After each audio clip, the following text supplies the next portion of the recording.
Hey people, this is my video recap of things from entertainment news this past week that interested me. And I want to start off this video with acknowledging the fact that today, December 3rd, marks the 10th anniversary of the North American release of Super Smash Bros. Melee, one of the greatest games of all time.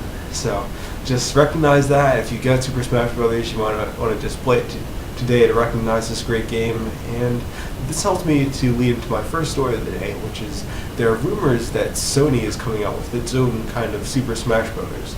There isn't much known about the game, but what is known suggests that they're going to have some of their main mascots in some kind of fighting game. We don't know if it's going to be like the gameplay style of Super Smash Bros. Or something completely different, but of course the fanboys are all over this from both sides, Nintendo and the Sony fanboys. The Nintendo fanboys are like, oh, here comes Sony again, ripping off Nintendo, which is kind of true. I'm kind of a little bit on their side, but the Sony fanboys are like, oh, Nintendo didn't invent like crossover fighting games, which is also true. But here's the thing: if they want to make their own Super Smash Brothers, it'd be smart to make it like Super Smash Brothers. Like the gameplay system of Super Smash Brothers is really good. But if they do and they copy Super Smash Bros., of course it's going to be a copy and everybody's going to know it's a copy. So that's kind of a tough spot. And if they don't and they try to invent something else that's completely different, it's probably not going to be as good as Super Smash Bros. So you can either lose and make a worse game type than Super Smash Bros., most likely, or you could just blatantly copy it and have people criticize it but make a fun, enjoyable game. Which is the direction I think they're probably going to go in. The rumored title for this game is Title Fight. That's the rumor, and there are a lot of rumors that suggest this is going to happen. It's not just one of those rumors that comes up and it's like, oh, maybe this is happening. There's a lot of evidence that kind of strongly suggests that they're going to do this, starting with that commercial they did a while back with a bunch of their big characters. Personally, from my point of view, I mean, yeah, I'm biased on the side of Nintendo and Super Smash Bros. Here because I love Super Smash Bros. And I wouldn't like to see Sony beat Nintendo at Super Smash Bros. But even if they did, they'd have to admit, yeah, we copied your thing and we made it better. So you can't really be proud of copying somebody else's idea and improving upon what they already have. But I would definitely play a Sony Super Smash Bros. Game. I'm a little bit disappointed that Sony has kind of lost the exclusive rights to some of the characters that they had in the past, because back on PlayStation, Spyro was one of my favorite series, and I don't know how likely it would be for him to be in the game. And even so, Spyro's gone through so many changes that he's not even really Spyro anymore. Crash Bandicoot was another Sony mascot back then, who's not exclusive anymore. I wasn't like a big Crash fan or anything, but it's still like the relevance of Crash and Spyro to Sony's history is pretty big. Another aspect of the story that also helps me to transition is that Sony does not have an exclusive deal with Insomniac anymore. Insomniac, the makers of Spyro, Ratchet & Clank, my favorite series of theirs, and Resistance: Fall of Man, that series. So I'm not sure how this would affect the chances of Ratchet being in the game, but if Ratchet wasn't in this game, I would be, I don't know, a lot less excited about the game personally, because Ratchet is my favorite Sony character, who I guess isn't a Sony character anymore. Keeping things rolling with the video games, Xenoblade Chronicles is coming to the US, which is exciting for a lot of people. Xenoblade Chronicles is this Wii game, it's an RPG, and it's got about a 93% on Rotten Tomatoes, which is, I mean, not Rotten Tomatoes, Metacritic, which is really good.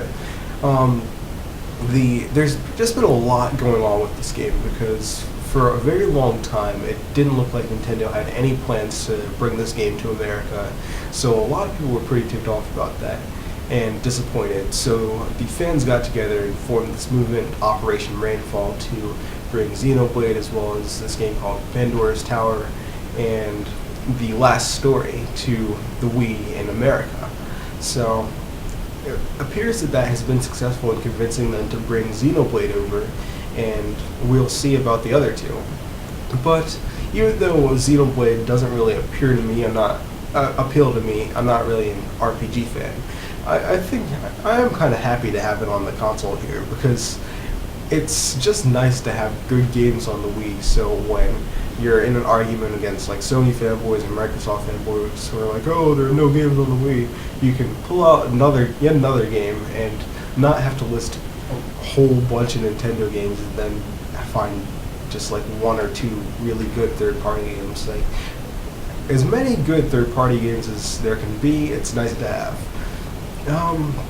It is interesting though, because people have observed that The Legend of Zelda Skyward Sword is the fastest selling Zelda of all time. And people are thinking, well, at this point, the Wii's not really getting that many games. I mean, there's Kirby's Return to Dreamland and there's Skyward Sword.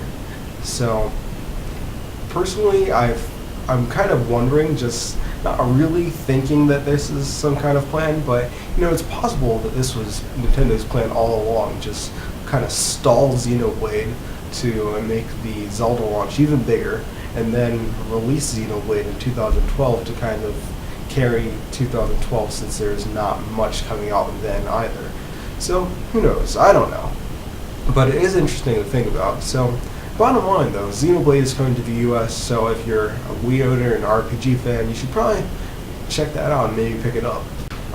Finishing out my talk about video games for the day, Gamepro Magazine is ending. Gamepro has been producing content in magazine form since 1989 and expanded to a website in 1996.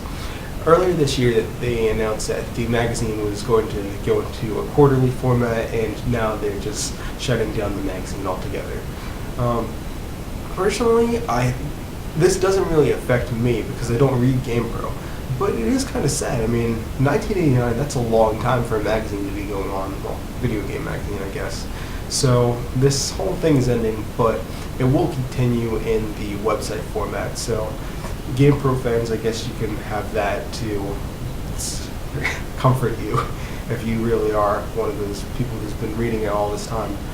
But it kind of makes me wonder, in the larger sense, how relevant video game magazines are right now, because with major video game websites like IGN, which I go to all the time, and GameSpot and others, it's really just not worth it to just go and pick up a magazine anymore, because online you've got higher quality screenshots that you can see bigger and download them. You've got videos, which obviously you can't do in magazine form. Just everything you need, and it just pretty much makes magazines obsolete. Plus, you don't have to pay to go to a website and see these things.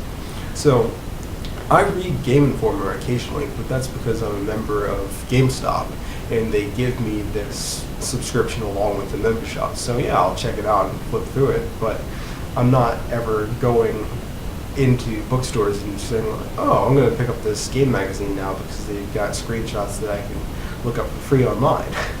So it kind of makes me wonder how many other game magazines are going to shut down in the near future. In television news, Heroes creator Tim Kring is making a new series.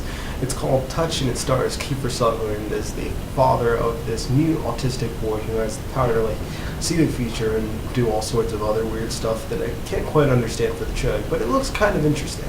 It's got my interest because it's made by Tim Kring, who made Heroes, and I really liked Heroes. I mean, I absolutely loved the first season of Heroes, one of the greatest seasons of television I've ever watched. And the second season was pretty decent too. It just kind of fell off, and I'm wondering if this show could suffer the same fate. I mean, Heroes had a very strong creative direction the first season, and then it just kind of seemed like it didn't know where it wanted to go after that. So is this another series that might have a decent idea for one season of television, and then we'll just kind of start meandering and just doing random stuff that the fans won't like? Who knows? But hopefully this will be another great season of television by Tim Kring. A new trailer has debuted for Disney's John Carter movie, and John Carter is an adaptation of a book series written by Edgar Rice Burroughs, the creator and writer of Tarzan. The trailer looks okay to me. It looks kind of a little bit generic though. Like there are just a lot of elements I feel like I've seen before. It looks like a mix between Chronicles of Riddick, sort of. There's a scene where they're fighting these like big creatures that remind me of Star Wars Episode 2. There's a little bit of something about it reminded me of The Time Machine, and lead actor Taylor Kitsch, probably pronounced that wrong, but it looks sort of like Jake Gyllenhaal did in Prince of Persia to me in this. So I'm not faulting it. I mean, if that's how it should be, adapting this story, then that's how it is. But it just looks a little bit generic and not that interesting to me. But it looks okay. But reading that it was created by the same person who wrote Tarzan, and knowing that it's put out by Disney, who did an excellent job at adapting Tarzan to this really good animated movie, got me thinking that maybe this could have been better used as an animated film. Like, big action animated movies like this aren't really done that much. So, and Disney doesn't really do like action animated films. There's action in some of their films, but they're not like action adventure animated films for the most part. So I'm just kind of thinking maybe they could have made a really good animated movie instead of kind of forgettable. I'm not saying it will be forgettable, but instead of like possibly forgettable generic live action movie. In comic book news, it appears that Johnny Storm is back from the dead. Now, personally, I think this is a little bit ridiculous, because Johnny Storm was killed off in January. That's this year. Less than a year to bring a character back from the dead? That's ridiculous. Steve Rogers was killed off, and he stayed dead for like 4 years, I think. And some people, including me, thought it was too soon to bring Steve back. And among other things, the story that they used to bring him back was pretty stupid. But less than a year is just ridiculous. I mean, all the drama that they had with Johnny's death and the aftermath, that was pretty well done. And the interesting story that they had of Spider-Man joining the team and it not wanting to be Johnny's replacement, but a fourth member, that was well done and interesting too. But the Future Foundation, I started to read a few issues of that, and I just didn't need to finish the story arc, because I was just like, nah, basically, because it just wasn't a very interesting story to me. It was okay, and I don't mind the Fantastic Four, but I just prefer them as characters in other stories and not really interested in following them around on their strange adventures. But Johnny coming back is just kind of the last straw in the ridiculous Marvel deaths that have happened lately. Like, with Steve's death, it was good. They had a nice aftermath. They let it play out for a while, and yeah, it was a little bit too soon, and the way they brought him back was stupid, but fine. I can accept that. But Johnny is just ridiculous. It's getting to be like deaths in Marvel Universe or like Dragon Ball Z, where you don't care if a character dies, because you're almost like thinking, oh, well, they're just gonna wish Johnny back with the Dragon Balls, so I'll just wait a little while and he'll come back. Like, Ultimate Spider-Man is in a different universe, so I actually believed that Ultimate Spider-Man is going to stay dead, at least for a while, so his death was emotional for me. But if Marvel keeps doing stuff like what they did with Johnny Storm for the regular Marvel Universe, it's just going to weaken every kind of story and death that they do. I mean, Thor died recently. I forgot that Thor died, because it just didn't mean anything to me. You've probably noticed that YouTube has changed its design once again, and I have to say that I am really liking this new design. As someone who uploads videos, I think that my channel looks far upgraded from what it was before. I like the organization of it, the layout just looks better. It's easy to create playlists and then incorporate them in a nice looking way within the channel. Going to the main page and seeing the things that people I subscribe to have uploaded, that's also pretty nice. So overall, just like everything that I can think of with this is better than what it was before. But of course there probably are some problems, and if you have some things that you dislike about this new YouTube that leave it in the comment sections. If you have something that you really like, though, leave that too. So that's pretty much the end of this video for me. If you liked what you saw, please hit the like button, subscribe, and tune in next time.